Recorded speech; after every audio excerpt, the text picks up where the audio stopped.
बिस्मिल्लाहिर्रहमानिर्रहीम अस्सलामु अलैकुम वीवर, हाज़िर हूँ एक न्यू वीडियो में एक नई रेमेडी के साथ। वीवर, आज की वीडियो में मैं बताऊंगा कि अनार के छिलके खाने के हैरत अंगेज़ फ़वाइद जानने के बाद आप भी इसे कभी फेंकेंगे नहीं। वीवर, रेमेडी बयान करने से पहले आपसे दरख्वास्त है कि अगर आप हमारे चैनल पर नए हैं तो हमारे चैनल को सब्सक्राइब कर दीजिए और साथ लगे बेल आइकन को प्रेस कर दीजिए ताकि हमारी आने वाली तमाम वीडियोज़ आप तक बर्बाद पहुँच सकें। आपका बहुत बहुत शुक्रिया। ठंडे मौसम में खट्टे मीठे लाल लाल अनार खाने का मज़ा ही अलग है, क्योंकि ये बहुत मज़ेदार होते हैं। अनार को आमतौर पर जन्नत का फल कहा जाता है। इसकी अफादियत भी बेपनाह है।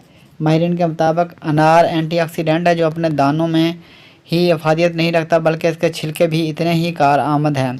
इसमें phosphorus, sodium, calcium, sulphur, iron, vitamin A, vitamin B, C, फौलाद और हाइड्रोक्लोरिक एसिड पाया जाता है, जो आपके जिस्म के मुख्तलिफ अफ़आल को बेहतर बनाने में मदद देता है। अनार खाने के बाद इसके छिलकों को सभी फेंक देते हैं, लेकिन कोई ये नहीं जानता है कि इन छिलकों से आपको किस किस्म के फ़वाइद हासिल हो सकते हैं। अनार के छिलकों के फ़वाइद। जली हुई जिल्द के लिए इसके छिलकों को रात भर पानी में भिगो दें और सुबह उठकर इन्हें चेहरे पर लगा लें और 20 मिनट बाद मुंह धो लें। आप देखेंगे कि चेहरे की जली हुई रंगत पर कुछ ही दिन में अफाका नज़र आएगा।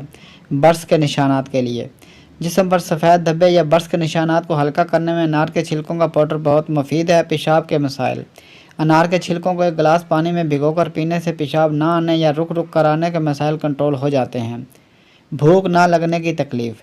भूख न लगने की तकलीफ़ में अनार के छिलकों का पाउडर मुफीद है। यह ग़िज़ा की नाली में मौजूद इजाफी गैस को खारिज करता है ताकि भूख लगे। दिल के लिए दिल को ताकत देता है और जिस्म में साफ़ खून पैदा करता है। खून में मौजूद हेमोग्लोबिन को कसाफ्तों से पाक करने में सबसे ज़्यादा मुफीद है। अब तक के लिए इतना ही। मिलते हैं नेक्स्ट वीडियो में एक न्यू रेमेडी के साथ। वीडियो अच्छी लगे तो लाइक कीजिए, शेयर कीजिए और हमारे चैनल को सब्सक्राइब कर दीजिए और साथ लगे बेल आइकन को प्रेस कर दीजिए ताकि हमारे आने वाली तमाम वीडियोज़ आप तक बर्बाद पहुँच सकें। आपका बहुत बहुत शुक्रिया।